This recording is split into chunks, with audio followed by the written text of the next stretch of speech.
Oh no, our commander's stuck in exile. That's not great. We get a Mind Leecher back, which is a flying blocker, which is helpful, but, well, that's unfortunate. Looks like we're going the rest of the way without Snapdax. Today on Commander Replay, we're back with Game 2 of Snapdax. Can we find our way to victory after Snapdax goes into permanent exile? Find out next on Commander Replay. Hey guys, help support me and save 15% on singles by using the promo code REPLAY at mothershipaTX.com. Commander Replay t-shirts, available in orange and colors beside orange. Interesting hand right here. Read the Bones is card draw, that's cool. Tap land, meh. Man, these things have been getting super awkward for me. Like, the new Zendikar dual face lands make me want to use them more, but right before they were released, I had really kind of shifted away from these a bit because they just feel so awkward. It gets really awkward picking the land up. Like, I don't mind a normal tap land, and I used to love these things so much, but just Commander plays so fast now that... Ooh. Anyway, we're back with Game 2. Snapdax Apex of the Hunt. Today's deck list comes to us from Patreon supporter Jeff, who is in the game with us today, piloting this Merfolk deck. So Doc Mulls to 6, playing some Torbran this time. Here's a Stoneforge Masterwork. I feel like Snapdax should be reasonable against Torbran. 1, Snapdax can shoot Torbran, and that's a big deal. 2, when you have multiple aggro decks at the table, as long as you have some tricks up your sleeve, you can kind of bend the game to your own will. When everyone else is at low life total, it gets really easy to alpha strike them out of the game, so having 2 aggro decks is a powerful thing to be doing. Can be really bad news for the ramp decks and the slower decks at the table because, you know, if they lose like 15 to one player and then someone else is staring at you with a bunch of damage, you're like, well, take you out of the game before the green stuff starts happening. That's a thing I've seen many times. Brings it to our first turn. We draw a land. Lands are good. What are we going to be doing? Read the Bones is probably the first thing that will, well, so I guess play the Swamp, play the Expedition map, and we'll pass like that. What lands are in this deck that are worth getting? We saw Volraths in Game 1. Axguard Armory is interesting. Myriad Landscape if we feel like we really need the ramp. Rogue's Passage is a wonderful card to have around. Vault of the Archangel and Volrath Stronghold. We probably don't need to make that choice just yet. We'll kind of see what we draw into over the next couple turns. Maybe right now, since we don't have any equipment, Axguard might be toward the top of the list. That's one that I completely forgot about when that set came out. I haven't put that in any of my decks, and I really need to. There's a Signet for opponent. Rampant Growth for opponent. Opponent's getting their ramp on. We draw Mythos of Snapdax. Fun card. We'll take a read of that in a moment. I think I'm just going to drop the Basilica, pick up the Swamp, and pass like that. So Mythos of Snapdax. Each player chooses an artifact, creature, an enchantment, and planeswalker from among non-land permanents they control. Sacrifice the rest. If black-red was spent to cast a spell, you choose. That's really cool. So Cataclysm minus the lands. And if you pay black-red, you get to choose, which is pretty sweet. Immolation Shaman for opponent. Whenever an opponent activates an ability of an artifact, creature, or land that isn't a mana ability, deals 1 damage to that player. That's an interesting thing. So I've used like Harsh Mentor, cards like that in the past, and some decks really use a lot of activated abilities, others don't. So it just kind of depends on your opponents for stuff like this, but it's not a bad card to have around. And when you're talking about Torbran being in play, then that's a lot of damage. Beast Whisperer coming in for opponent. Ooh, there's an Authority of the Consoles. That's a pretty sweet card. So I think play the Plains, play Authority, and then we'll probably crack this for an Axguard. Does Axguard make red? We don't have red mana. I just realized. It does not. We probably have to get some red mana. Trying to decide how fast or slow to play this game. We could also try getting red mana off the Read the Bones and go about it that way, but that's less of a guarantee. So if we can go on the slow plan, and maybe this is what I should have did. Instead, I probably should have gone crack the Expedition map, get a Myriad Landscape, drop the Landscape in this turn, and then we could ramp next turn. I think I'm going to get the Landscape just so 1 will ramp, which is good. 2, with the Mythos of Snapdax in play, I feel good that we can get rid of like a big board state quickly. So if anyone comes out of the gate really hard, although from what I've seen so far, it doesn't look like it should be too bad. I know Beast Whisperer can be pretty good though, but this is a token deck, so you just save a token with the Snapdax and should get them pretty good. Promise of Tomorrow. Oh, that's not how they wanted to play that. They better get a creature in. Oh, Crash and Drawbridge. There they go. There they go. Comes in tapped. Authority of the Consoles. We gain a life. This card's so good. You get this thing early in a game, you gain so much life.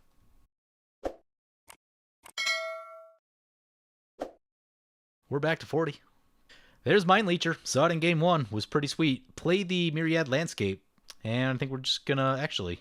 I was going to try to read the bones, but again, that would just put us to 8 and then we would discard. Kind of need to get some stuff going. Got too many things in hand. We can, you know what we could do? We could Anguished Unmaking the Karametra and keep them off the big ramp. Might be a pretty good idea. That'll also get some cards out of our hand because we got some stuff going on. Vance's Blasting Canyons. Cool little card. One that you don't see that much. These work best if you have some sort of Scry or like Sensei's Divining Top. But I like the other one better, Outpost Siege, just because you can play lands with it. I think that's its best use case. Ooh. Spear Skewer. I used to use this on Arena. On Arena, I only have the red deck that they start you with, and it's got a few of these. I know my way around red deck wins. Miro Regery. Good card. Comes in tapped. Whenever you cast a Merfolk spell, you may tap or untap target permanent. Authority of the Consuls is also really good against red decks, and also sometimes green decks, because they can't just come out with haste all at once and, like, alpha strike you out of the game. Everything's got to be there for a turn. Helps a lot. Opponent's going to activate the Icon of Ancestry. I never use this card. I always want to, and then just never do. Yeah, I think looks like they whiffed. That is a concern. Time to Anguish Unmaking the Karametra. That thing just ramps too crazy. Plus, with the Beast Whisperer in, every time they cast a creature, they'll ramp and they'll draw one. That's insane. They can't have that much value. Slow it down. Gotta slow them down. Ooh, Redain, you say? They'll draw a card. Non-creature spells that cost 4 or greater cost 2 more. Bad for that Mythos of Snapdax. It does come in tapped. Also bad for Snowlands. Incubation Druid for opponent. We're up to 41. There's a Knight of Ebon Legion. So play the Swamp, crack the Landscape. Immolation Shaman's going to get us. At least Torbran's not in yet. Get 2 mountains because we need red pretty badly. Get our mountains. Drop in this Knight of the Ebon Legion. And now we have something to mutate onto next turn. And if opponents lose life, this will get plus counters on it, which is pretty cool. Vance's Blasting Cannon. Yeah, see, there's the land, and that's why I always go for the other one. Also, generally, I don't want this to flip over. Maybe in this... I guess in Torbran it's probably fine, because 5 damage to a target is enough to kill a lot of things. 3 misses a lot of important stuff, especially later. Early in the game, it's decent, but it is a lot of mana to tie up. So, kind of mixed feelings on that. However, probably pretty sweet in a Zerta deck if you're only paying a red to do it. Oh, that gives me an idea. I'm going to think about that. I've been slowly trying to work on Guildmage Tribal and figuring out how to win with Guildmage Tribal. It's probably Seedborn Muse. And if you flip this over, then Seedborn Muse plus that, it'll get a lot of damage done. Gives you a way to kill your opponents. Prodigal Pyromancer coming in. We gain a life. Yeah, as soon as Torbran hits, it's going to be scary. Probably going to be tough to keep stuff in play, too. 3 damage kills a few things. Opponent activates the Icon of Ancestry. Ooh, Thieving Skydiver, huh? We have no artifacts in play. That is unusual for... That's not a feeling that I'm used to. Usually if I see something that steals or blows up artifacts, I'm like, oh god, what are we losing? Other opponents don't either, so they'll probably just hold that for a while then. There's an Heirloom Blade. That's a cool card. I like that card a lot. +3/+1 for a 3-1 to equip is like... It's really nice, and if it dies, you get some card advantage out of it. Like, that wouldn't be terrible in this deck, just because it's a really easy way to put 3 power on Snapdax with the double strike. It's pretty big. I know there's other options. I know there's Onaganada, which gives trample, and that's kind of a big deal too. But this gives you some ability to refill your hand at least a little bit, should your creature go down. And if you have like a million creature types in there, you're probably going to hit something in your deck. Not saying it's like a best in slot option. It's the type of thing that's like, you know, probably that 103rd, 104th card for a lot of decks that I've built over the years. But it's still a really cool option. Someone got poked with the Regery for 2. I think it was Mango. Karametra coming back, they'll draw a card. Probably need to shoot the Redain. Would love to also get rid of the Beast Whisperer. That's an Aurelia. Aurelia's really good. Probably read the bones. We'd like to find another land if we could. Plains and Soul Guide Lantern. Keep the Plains on top. How badly do we need a Soul Guide Lantern? I know the green deck will be able to, so I'm going to put it to the bottom. At some point we probably need it. I don't feel like we need it right now. There's 2 lands for us. Yeah, seems reasonable. Get those next 2 land drops. Play a Volrath Stronghold in case of a wheel. And I think we're just passing like this. I don't think it really makes sense to go anywhere. Next turn we'll probably have some things to think about. Mythos of Snapdax might be an option. Kind of clear some stuff off the board. Ideally this will be in creature form, or they'll have a second enchantment. Here comes Torbran. Playing a little bit of the control game. Opponent shoots the Redain. Okay, that makes life nice for us. Can't appreciate that. Opponent does have another pinger in play. 1 damage each player. That's going to be 3 damage. That's a bit. So the question is, can we let that sit for a turn? Also curious to see if maybe opponents want to do something about it. But Whale Gabber Apothecary coming in. Prevent all damage that would be dealt to target tapped Merfolk or Kithkin. Marrow Regery. One thing we should watch out for is, like, if they cast a couple spells, they could potentially do a lot of damage with this, but we go back to 39. Equip the Heirloom Blade. Yep, got a 6/4 Regery. Where are they going with it? Going over to the dock. Goes down to 33. Oh, that's an Avacyn. Snapdax takes care of that. Ooh, that puts Karametra in creature form. Ooh. I was probably going to leave everything. I was probably going to cast Snapdax this turn and then Mythos next turn, but Avacyn changes the equation right there. And with the opportunity to get Karametra out of play again, that does not come up very often. So, yeah, let's see what we draw. It's a Whisper Silk Cloak. Very cool. Play Plains. Play the Mythos of Snapdax. Well, we're one short of being able to mutate Snapdax afterwards, but I guess we could play a Whisper Silk Cloak. Yeah, let's do it. I was going to leave this because I know this stuff will speed the game up a lot. Like to choose that and choose that. Creature-wise, they can keep this one. Keep that one. Choose an artifact. They can keep this one. They'll, like, basically be out of the game if they don't have any card draw. Enchantment, they keep the Promise. And creature, they can keep, I guess, the Drawbridge. Choosing a creature, we will choose the Incubation Druid. Oh, it has to choose the enchantment? Crap. Yeah, it doesn't work because the enchantment. Can we not choose the enchantment? Nope. Got to choose the enchantment. A bunch of things go under the Promise of Tomorrow. Also, Heirloom Blade triggers. Now I want that Soul Guide Lantern that we passed. Maybe we'll find a Bajuka Bog. Heirloom Blade trigger for opponent. Let's see what they hit. Ooh, Thada Adele. That's a good Merfolk. I hope I caught this in time. Nope. I accidentally passed. I forgot that we were in our turn because it took a while to resolve that. And then did not cast the Whisper Silk Cloak. Whoops. Whoops. We could have did a little bit more this turn. At least we can leave up the Boros Charm, though. See if Doc activates the Makokoro. Wouldn't be sad if he did. Could use another land. Opponent's going to shock our face. Probably trying to flip this over. Chandra's Incinerator. Okay. Comes in, Authority. That's a good card. Passes like that, not flipping over the Blasting Canyon. Yeah, they probably don't want to. Like, after just wiping the board, I'm sure they want the card advantage. They did exile another mountain, by the way. Oh, no, I think one of the spells they cast was out of exile, because only one thing's been exiled, so. Opponent finally hits their black mana. Zerk coming in. Thought Adele coming in. Activate the icon once again. Ooh. Gonna get pinged with the Immolation Shaman, and then that's gonna trigger Chandra's Incinerator. Deal that much damage to target creature or planeswalker an opponent controls. So it does 1 damage to the Thada Adele. So I think they've activated that 3 times and whiffed at least twice. I think that's why I don't use it. Like, I just feel like it doesn't do quite enough. A couple years ago, like if this was printed 5 years ago, I think this would be a legit card. But just for how fast things go now and how important mana becomes, I just think it's a little bit slow and a little bit inconsistent. Honestly, it probably needs to dig deeper. 3 cards is very shallow. If it dug maybe about 5 cards, 5 to 6, that would be much better, I think. Your likelihood of whiffing is so high at 3. Yep, there's the Eternal Witness. The Soul Guide Lantern. Knew it. Authority. Do they go back for the Avacyn? Yeah, they're going to try the Avacyn. They don't have the mana for it this turn. They will actually probably present a problem for us to figure out how we're going to get through that. They've also got a Core Haven, which can fog our commander, and that's not super great. Oh, I guess we have this Whisper Silk. Here comes a Reclamation Sage. What are they going to hit? Probably this Authority.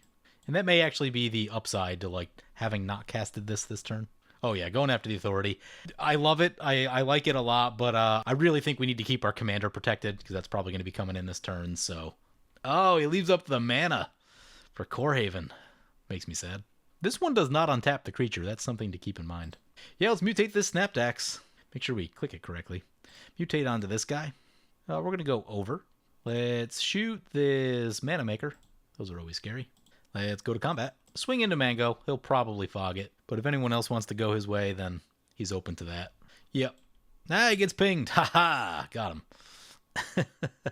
Chandra's Incinerator trigger. Where do they go? They can shoot. Yeah, they can shoot a 2-1. They're going to lose the Rex Age. Rex Age down. That's fine. It's all fine with me. Fances Blasting Canyon. Keep saying canyon. It's cannon. Another mountain. Ouch. Team Outpost Siege right here. I don't know. I don't know about the Blasting Cannon. Kind of controlling game up to this point. The Mythos set everyone back a lot. A little bit of damage from the red deck, also keeping some stuff out of play. I think next turn I might be on the Mind Leecher. Ooh, that's Makokoro. Come on, land. Or a Blackblade Reforged. Both are good. Both are good. Actually, the other thing... I would love to catch a land off the top, but Blackblade Reforged, Whisper Silk Cloak seems kind of ridiculous. Browbeat. We're at 46. We could pay. I'll let him have some cards. See if anyone else wants to pay. I won't, though. I won't. No. He gets 3 cards. I like the other one better because I think it's a single player chooses. Choose the player that's low on life. Opponent's going to hit us with the Incinerator. Yeah, we probably deserve it. We do have the most life. We're at 46. This will put us at 39, so just below our starting life total. Authority of the Console. So good. Starting the game with like an extra 15 life is really, really good. Plus the fact that everything comes in tapped. Opponent's going to have an interesting choice right here, because let's see how much mana they have. I think that's 5, 8. Oh, no, they might be able to cast Avacyn and leave up the Core Haven. Ooh. For us, it'll be 5. It'll be 10. It'll be 10 total mana for us to go Blackblade and Whisper Silk. Zerg coming in. They're going to give it haste. Yeah, seems good. Oh, Incinerator. Shoot another 2-1. Oh, they're going to pick the Thada Adel. They know what's in our deck. I would be surprised if they didn't come our way. I guess Eternal Witness is like sort of safer in play. If it's in the graveyard, they probably just find another way to get it back, but who knows. Yep, Thada Adel going to come pickpocket us. Zerg going to go over to Doc. See what the Zerg gets. Arcane Adaptation. Everything's a Merfolk now. Thada Adel. What are they going to steal? Hopefully not Sunforger. Can they activate? They wouldn't be able to activate it, but they could just steal it from us. Make sure we don't have it. They might go for like a Mask of Memory or something like that also, just because they've been lacking in the value. Oh, Wayfarer's Bauble. Oh, I guess they have exactly 3 mana left. I'm probably still doing other stuff with that mana. I'm probably on Team Soul Ring right there. Plays the Bauble. Cracks the Bauble. Oop, Chaman's gonna get him. Man, this thing is a lot better than I thought. If Torbran was in play, everyone would be half dead. Incinerator trigger. Hasn't been shooting the Eternal Witness, though. Makes me sad. There's 2 damage marked on this Thada Adel. Can we activate something? We cannot. Oh, we could. Nope, never mind. We used the black mana. We can't activate that, can we? Yeah, I think we can. We just don't have any black mana. Let's see what Mango's doing. He's got a lot of mana. It's kind of scary. Yeah, there's Avacyn with mana to Fog. This is an end of turn effect, so like Spires of Oriska only prevents 1 combat, but this Core Haven and Maze of Ith stop it for the entire turn. That is relevant when there's 2 combat steps. I've had that come up quite a bit over the years. Opponent goes no attacks. Yeah, I think just trying to steady themselves a bit. Probably worried about more removal in the direction of Avacyn. Eldrazi Conscription. Huh. That's a card. That card has a lot of mana, though. I'm almost thinking like Sword of the Animus. We're falling behind on lands, which I don't love. We have a couple choices. So like we could try going Mind Leecher and getting some stuff with that, and potentially finding a land that way. But that doesn't further us. That doesn't help us that much with like the Blackblade Reforged and the Whisper Silk Cloak. So this would be like 6 mana to go for that, and 6 mana to ramp a land. Maybe we need like Gisela. Opponent's got 7 cards in hand, so like if they have removal, Gisela probably draws it out. I feel like we need lands. What if Doc goes for a big burn spell? Yeah, let's go Gisela. We're not going to get any value, but... Oh no, we won't be able to leave up Boros Charm with Gisela. Okay, I'm off Gisela then. Really do need mana. Yeah, I think I'm going to try the Leecher again. Mutate onto Snapdax. Yeah, we'll go over. We get 4 damage to a target. Probably the Thada Adel. Can't do much with over here. Come on, at least 1 land in this stack right here. Wheel of Fortune is a card. No lands, though. No lands. It's not exactly how I was expecting that to go. Opponent puts their land under Promise of Tomorrow. This is probably the best I've ever seen a Promise of Tomorrow. I mean, it can still get shot, but if their stuff comes back, it's like probably a game-winning position. But it has been very awkward in the times that I've seen it. Yeah, I guess we just pass like that. Ugh. Hitting the awkwardness. Did not make a land drop. Blasting Cannons. Or Feast and Famine in this deck. We really need to double up our mana. No Feast and Famines. Sadness. Volakut. Real card. Our face. Ew. Incinerator. Gonna do 3 damage to our Mind Leecher. That's not ideal. Mana Crypt. Giant Ballard. Gutter Snipe. Cannon's gonna flip over. You know, that's twice today I've been absolutely boned by a Maze of Ith Core Haven effect. I guess that's not surprising given the decks that I play, but Usually they aren't this backbreaking. Opponent's going to make some mana. Is that a May? You may transform. Oh, you can leave it on the front side. I didn't know that. They have chosen to do so. Wild guess. Gutter Snipe's going to do 2 damage to each opponent. Don't love it. Opponent's going to path the Incinerator. That hopefully keeps our Mind Leecher alive. Also, that's a path that's not going on our commander. So that is wonderful. Volakut trigger. Targeting... what? Oh, Mango's face. Cool. Gutter Snipe. Wild guess. Grape Shot. Oh boy. 1 coming at our face. 2 at our commander. Yeah, they're going to try to kill our commander here. It's time for that Boros Charm. Give our stuff indestructible. The rest of these going at Mango's face. Can appreciate that. Commander survives. Not confident about Mango's turn. They still have a lot of cards, but... Zero going on the attack over to Doc. I wonder if they run like something that would make this Avacyn small and not threatening. Grasp of Fate is a perfectly legitimate card. We're probably going to lose our commander. That's not great. How can we get rid of that Grasp of Fate? I might just go to exile with that. Opponent's going to white... Ooh, they're going to White Mane Lion and protect their Avacyn. It's not great. And now we're going to get crushed by it. I'm going to leave it in exile because I think that means we can get the stack back. I think. Maybe I'm looking at it wrong. I don't know. One of our creatures definitely just disappeared. The Leecher is gone. Stony Brook Banneret.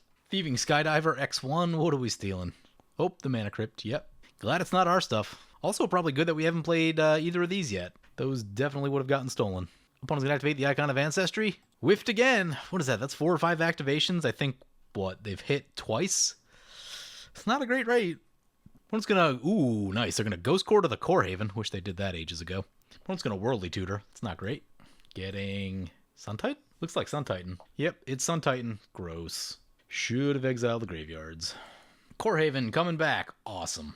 What could make me happier than that? Here comes Avacyn. They tapped out to do it. Probably doesn't help us that much, but they can do some attacking. There's a land, finally. Do badly need that. Play that land. Probably has to be Gisela, so we don't just die. Also gives Doc some ability to potentially just take Mango out of the game. I think we go Gisela Stoneforge Mystic this turn. Cast Stoneforge Mystic. I think we're going to get Dowsing Dagger. We really need the mana. Oh, there's no Dowsing Dagger. What's next? Mask of Memory? Sunforger? Shadow Spear? Shadow Spear. Shadow Spear is a real magic card.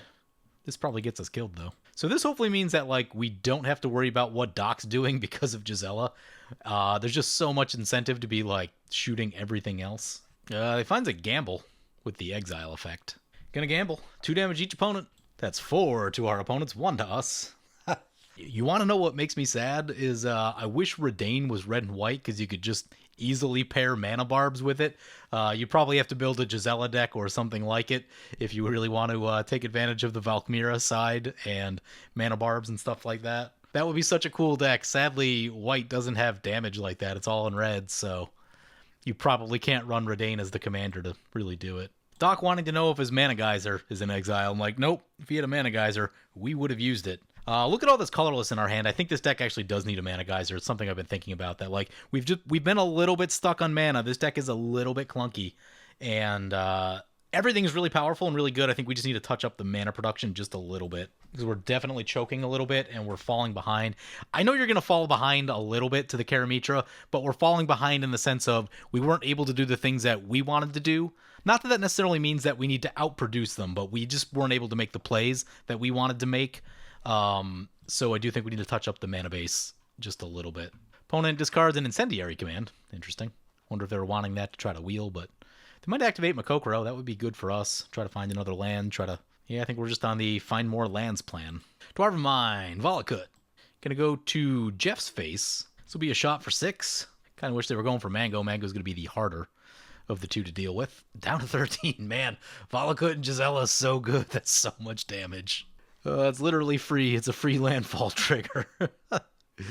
Burnished Heart right now would be pretty sick. Oh, that's a Gauntlet of Might. Gauntlet of Power, sorry.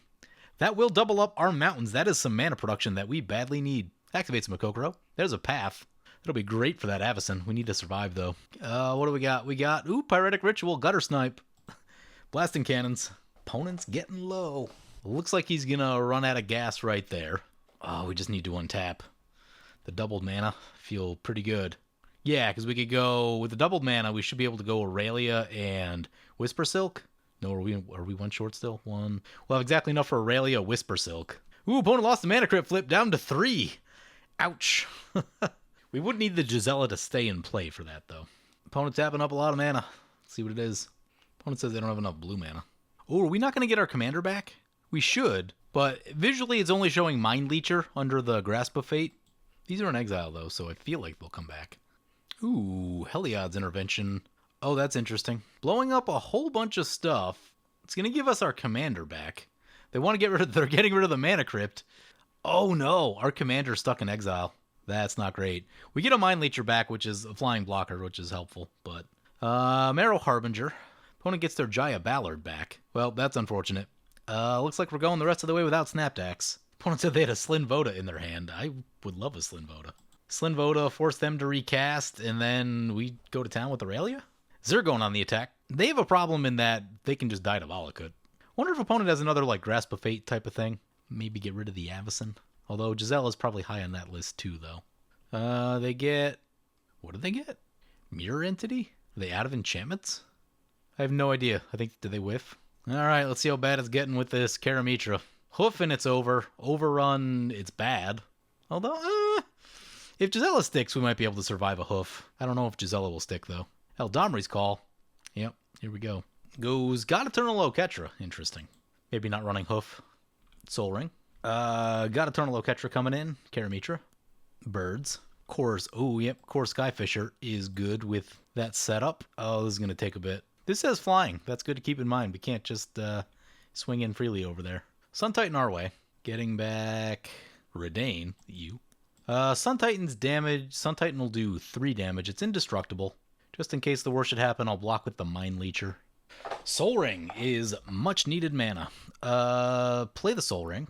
That gives us enough, I think. Activate Stoneforge Mystic. Immolation Shaman will get us. That's reduced to 1. Actually, it's reduced to 0. Whisper Silk Cloak. Blackblade Reforged. Equip Blackblade. 2 Gisela. Another Shaman trigger. Mango's holding up priority. Makes me nervous. Whisper Silk Cloak. Oh, definitely tap that to not leave up the path. Whoops. Yep, knew I wanted to do that. It has resolved. Feeling good. Go to combat. Swing it, Mango. We can take Doc down right here, too. Yeah, let's just do it. Take 2 out of the game. Get this game down to 1v1. As long as Gisela sticks, this shouldn't kill us. Mango goes down. Doc goes down. Just a Wubber left. Got the Zur opponent. See if Zur's got some magic in their bones. Pass like that. Jeff says, I love how sneaky my Snapdax deck can be. Yeah, we had the tiptoe. I was getting pretty nervous. Opponent's going to get the Scry one right here. More chances to find the thing they need. Ooh, going to get back Hall of Heliod's Generosity on the Grasp of Fate. So they can get rid of the Whisper Silk Cloak, and that can turn on some removal and things like that. Fortunately, we don't need to do too much. We've got Aurelia, which if they spend all their mana doing this, Aurelia should just lock it up. Activates the Icon. I think that might be them cashing it in. Said not enough white mana. Oh, yep. Yeah, they've been locked on colors. Also, they missed a lot of land drops. They're on 4, 5, 6, 7. 7 lands. It's turn 12. Ugh. Yeah, see, like, if you just run a card draw card instead of this instead, I think that makes me so much happier. I get the appeal, but they spent a lot of mana activating this. Like, I'd be happier with a Thaumatic Compass. If they just had 4 more lands in play, then they'd probably be much further along. They would flip over. They would be able to protect themselves. That's cool. Marrow Commerce. At the beginning of your end step, untap all Merfolk you control. That's a pretty cool little card. Just sad that they've been stuck up to this point. Opponent coming in with everything. Yeah, we have no blocks. See how much it's going to be. It will get halved. We go down to 23. All things considered, not too bad. Opponent tapping out. They get to untap all their creatures at the end step, though. That's cool. Play a land. Don't think we need to do anything here. Just go to combat. Send in Gisela. Boom, there it is. Negative 25. 28 damage. Gisela bringing us home. So good. It's just such a good Magic card. One came up in paper the other day when I was playing, and I'm like, if we don't answer that, we're all going to die to it. And sure enough, we all died to it. At some point, there was like 3 Giselas in the game. It got copied a bunch of times. All bad stuff. But yeah, what a game. I was pretty nervous. About our mana production. We couldn't quite do everything we wanted to do. And opponent almost able to break through. A lot of stuff going on there at the end. So the thing I'm noticing with this deck, mana production. All the interactions look great. Everything else looks super powerful. Love it. I think we just need to trim the curve a teeny bit in this deck. One, I felt like we were a little clunky at the top here. I'd probably get rid of this Balefire Dragon.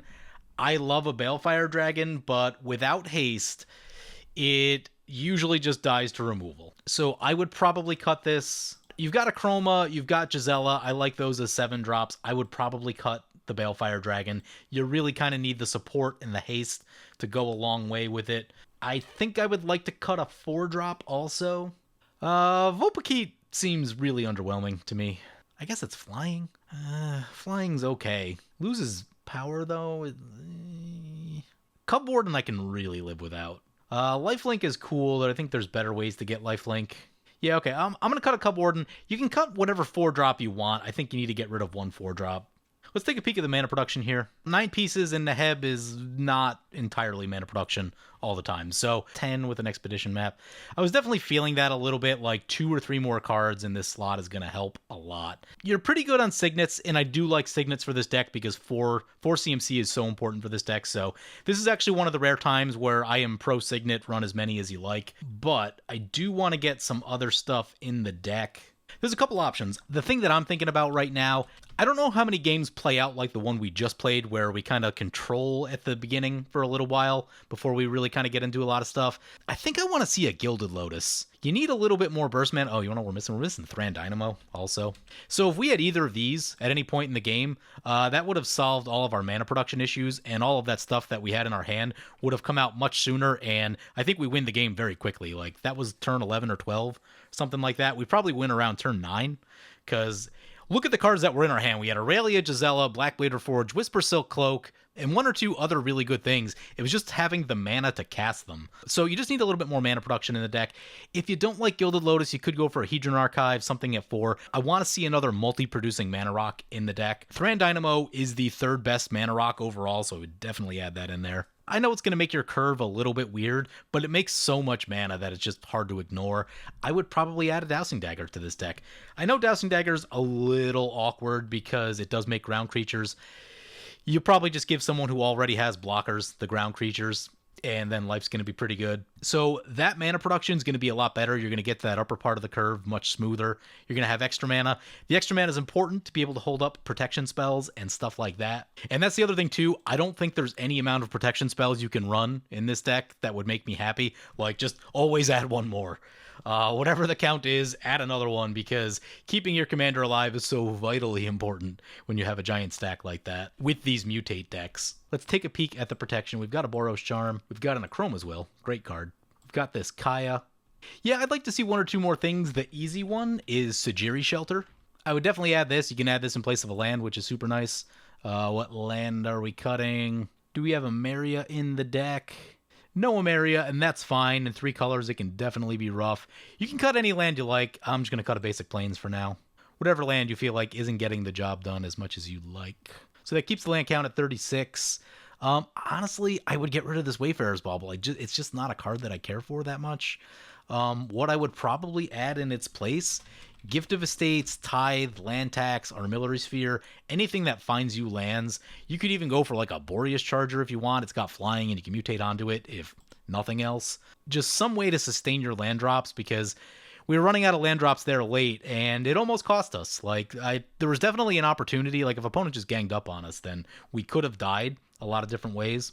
And, you know, the difference between having those 2 extra lands that we wanted and not can be massive late in the game, especially when your curve gets a little big. So I would take something like that. Armillary Sphere is a really simple card that's like 25 cents. I would definitely go for that over Wayfarer's Bauble. Turning 1 card into 2 is super awesome early in a game, and even late in the game sometimes. So we've got a Sajiri Shelter. There are many types of protection effects. A few that are interesting would be Angelic Renewal. I'm pretty sure this brings back the entire stack and doesn't care why it dies. So that's one you could look at. I'm a big fan of Faith Shield. It's 1 mana, protection from any color. Really, really good. You could probably run like any number of these. Like, think of a feather deck, and any number of those can be fantastic. This is the one that I like just because it protects any permanent. So if they're trying to shoot a sword or something like that, that's also very relevant. But you can kind of take your pick there. You can also do some other stuff. Bolt Bend is a really nice budget deflecting swat. However, you do need to get Snapdax up to 4 power, and it's not always going to be there, so it may not be rock solid for this deck. It's probably just going to depend on what Snapdax's power is, but Deflecting Swat, if you've got the budget, insane magic card. So any of that type of stuff can be really, really good. There's some other stuff too. There's the black ones that bring the creature back when it dies. That stuff can also be good. I would probably try to get yourself up around 5 or so protection spells. So like I said, there's just no amount of protection you can have on Snapdax that'll make you feel comfortable, because you have so much mana and so many resources tied up into your mutate stacks that you really don't want to lose that. So for now, I'll probably cut the Angelic Renewal. I'll stay with the Faith Shield and Sajiri Shelter, most definitely. If you want to get really wild, there's also Wild Ricochet, but it is 4 mana, so you do need a lot of mana open to use it. Actually, you know what? Since we have Whisper Silk and Champion's Helm, any of the brings it back from the graveyard type stuff is going to be good, just to get around like Toxic Deluge and stuff like that. There could probably be a little bit more card draw in the deck, but you've got Mask of Memory. If you're hitting with that, that'll draw you all the cards you need. Do we need the Phyrexian Reclamation? Like, I'm not sold on Reclamation for this deck because a lot of the curve is kind of bulky, and like I said, this deck wasn't producing crazy amounts of mana. It can be good. I'd either go for like an Animate Dead for single target, or maybe even Command the Dreadhorde. You could look at something like this. You got to be careful with your life total, but you do have some lifelink. I'd probably go that way instead, honestly. Phyrexian Reclamation, it's cool, but I think you really want like a low curve aristocrat style deck where you can easily recast the stuff. You're not going to be easily recasting Aurelia and Mind Leecher and stuff like that. Those are expensive plays to make. You know, I'm not completely sold on Knight of the Ebon Legion. I get it for 1 mana, it's totally legit, but it doesn't do that much for me. You hit something, it gets a counter on it at the end step, it's fine.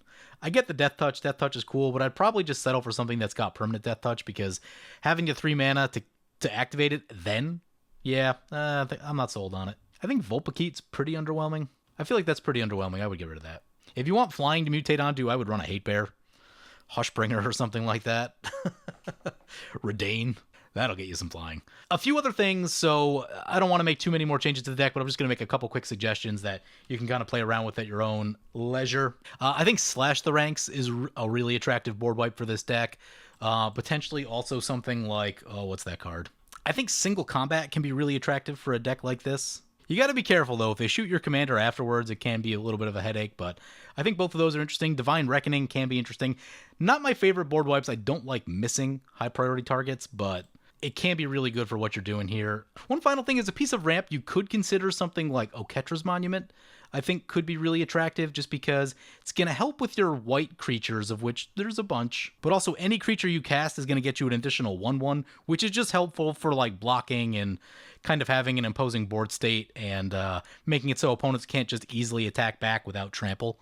It's something you could consider. I think it's an attractive option, but that's kind of the main stuff. Everything else was looking pretty good. I think the biggest thing was the mana production. We were just choking on mana a little bit. Oh, you know what I forgot? I would definitely add a Mana Geyser. Mana Geyser late in this game would have easily won us the game based on what we had in hand. Also, you could look at Jeska's Will, but that is significantly more expensive in paper. It's a better early game play. Mana Geyser is a better late game play. It's the type of thing that can just push you across the finish line. Given the price difference between the two, Mana Geyser is fantastic. Jeska's has gotten a little pricey, but if you've got the budget, that's also an excellent way to get some additional ramp in the deck. So I would definitely add that. What would we take out? I like Urabrask, but Urabrask feels maybe a little out of place. I'd probably cut Urabrask. I don't think this is quite the deck for it, but you know, you can kind of make up your own mind there. But yeah, Mana Geyser would have like really got us to the big stuff late, and we would have had a pretty good time with that. So anyway, those are the main changes I would make. Hope you guys enjoyed this video. As always, feel free to comment, like, or subscribe. Thank you for watching. I want to thank my awesome Patreon supporters. You guys are awesome. If you want to help support the channel and vote on which decks I play next, feel free to check out my Patreon at the link below.